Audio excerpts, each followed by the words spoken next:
বাংলাদেশের সংখ্যাগরিষ্ঠ মানুষ চায় নির্বাচন।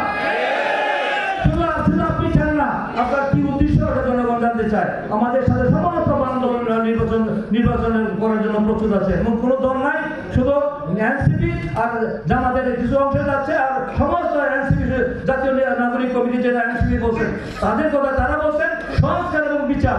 সংস্কার বিচার না করা পর্যন্ত নির্বাচন করা যাবে না। আর এবার সংস্কার তো চলমান প্রক্রিয়া, এটা চলতেই থাকবে। সংস্কার বিচার তো নির্বাচনের কি বিকল্প? জাতীয় নির্বাচনের কি বিকল্প হতে পারে? সেটা নির্বাচন হতে পারে না। তারা চায় যে জানে যে নির্বাচন যদি হয় বিএনপি তো 290 আসনই পাবে। আমরা এই জন্য বিএনপি ঠেকানো যাবে না। এখন 9-6 করে দেখো তার বাহানা করে আবার দীর্ঘ প্রভাবিত করে কোনো কারণে দেখা যায় নির্বাচনে নাকি দুইয়া করা যায়, মুখের পরে নেওয়া যায়, পরে এটা গোলমাল হলে একটি জাতীয় একটি ইমার্জেন্সি দিয়ে দেশে একটি অস্থিতিশীল পরিস্থিতি তৈরি করা, এই ধরনের যে গভীর চক্রান্তের ষড়যন্ত্রের অংশ, এই চক্রান্ত বাংলাদেশের মানুষ মেনে নিবে না। আমরা আগামী দিনে ডিসেম্বরের মধ্যে নির্বাচনের জন্য বাংলাদেশের জনগণ আবার রাস্তায় নামতে বাধ্য হবে।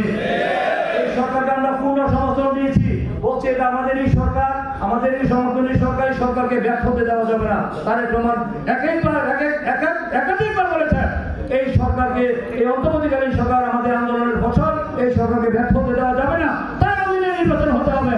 কিন্তু আজকে তিনি এই কথা বলে তিনি আজকে মনে করছেন যে আজকে দেশে তার কথাই দেশ চলবে। তারা তো নির্বাচিত সরকারের কাছে দেশ জাতি কি নিরাপদ? তারা জাতির কাছে কোনো দায়বদ্ধতা জবাবদিহিতা আছে? নির্বাচিত সরকার জনগণের কাছে কোনো দায়বদ্ধতা থাকে?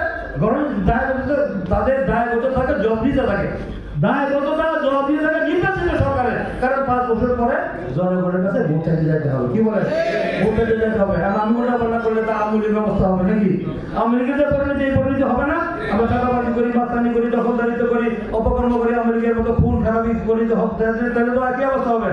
তো আমার চিন্তা করতে হবে যে আমি আগামী দিনেও জনগণের কাছে যেতে হবে, দিনের ভোটার রাখতে হবে না? হবে 2014-এর মতো, 2018-এর মতো, 2018 তো দিনের ভোটার হয়েছে, 2014 হচ্ছে ভুয়াপুর, 2024 হয়েছে আমি আর দামি, হয়েছে না? এই নির্বাচন কি বাংলাদেশের হবে? আপনার ভোট আপনি দিব, যাকে খুশি তাকে দিব, দেখে শুনে বুঝে শুনে যোগ্য ব্যক্তিকে দিবেন। যে ব্যক্তি আপনার ভোটের আমাদের খেয়াল করবে না, সেই দিন আসতেছে। তো সেইটা জনগণের সরকার, জনগণের সরকারের কাছে, জনগণ সরকারের এই দেশের মালিক, জনগণের সরকার, জনগণ নির্বাচিত সরকারের কাছে ক্ষমতা হস্তান্তর করে তারা সবসময় বিদায় হবে। এটা হলো আমাদের বক্তব্য। তা না হলে তারা যদি অন্তত করতে না চায়, জনগণ যদি রাস্তায় নামে, তারা অসম্মান হয়ে যদি বিদায় হয়, তাহলে এটা জন্য আমাদের জন্য এটা খুব দুঃখজনক হবে।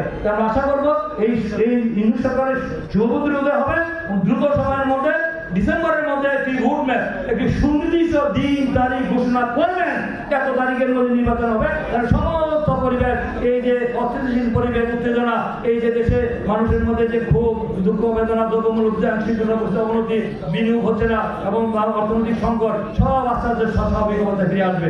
কিন্তু যতই আপনি প্রভাবিত করবেন, পরিস্থিতি আরো গোলাটে হবে, আরো অনিষ্ট দিকে যাবে, দেশে একটি সংঘাতের দিকে চলে যেতে পারে।